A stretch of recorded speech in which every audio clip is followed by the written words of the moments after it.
বাংলাদেশের উগ্রবাদের উত্থান নিয়ে ভারতীয় উদ্বেগ নাকচ করে দিলেন পররাষ্ট্র উপদেষ্টা মোহাম্মদ তৌহিদ হোসেন। কোনো দলের নাম না নিয়ে তিনি বলেন, শুধুমাত্র একটি দল ছাড়া বাকি সবাই উগ্রবাদী।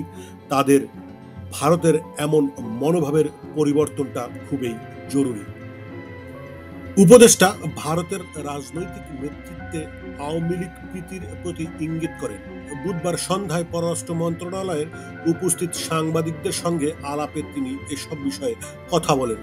ভারতীয় সংবাদ মাধ্যম এনডিটিভির খবরে জানা গেছে, ওয়াশিংটনের জাতীয় প্রেস ক্লাবে সাংবাদিকদের এক প্রশ্নের জবাবে বাংলাদেশ নিয়ে কথা বলেছেন যুক্তরাষ্ট্র সফররত কংগ্রেস নেতা রাহুল গান্ধী, যেখানে বাংলাদেশের উগ্রবাদের উপস্থিতি নিয়ে ভারত উদ্বিগ্ন বলে মন্তব্য করেছেন তিনি।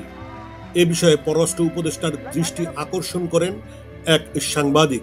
জবাবে উপদেষ্টা বলেন, আমার মনে হয় তাদের এই ন্যারেটিভ পরিবর্তন করা প্রয়োজন।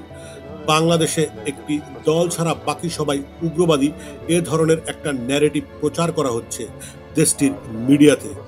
আমি মনে করি এটা থেকে ভারতের বের হয়ে আসা অতি প্রয়োজন। তৌহিদ হোসেন বলেন, দ্বিতীয় কথা হলো, আমাদের কাছে যে তথ্য আছে, এখানে উগ্রবাদীরা বিরাট কিছু করে ফেলছে এরকম না। সরকারে যারা আছেন তাদের কারো এ ধরনের কোনো এজেন্ডা নেই, এরকম কোনো ব্যাকগ্রাউন্ডও নেই। আমার মনে হয় তাদের এ বক্তব্য থেকে বের হয়ে আসা প্রয়োজন। দুটি দেশের সম্পর্ক এতে করে আরো উন্নতি ও ভালো হবে।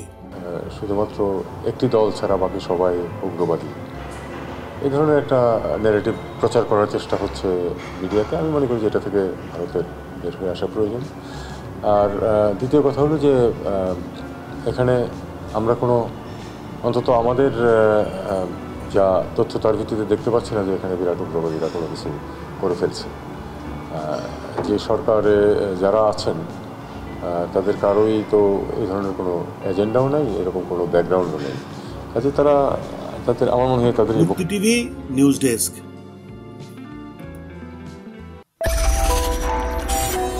আপনারা দেখছেন আমেরিকা থেকে সম্প্রচারিত মুক্তি টিভি।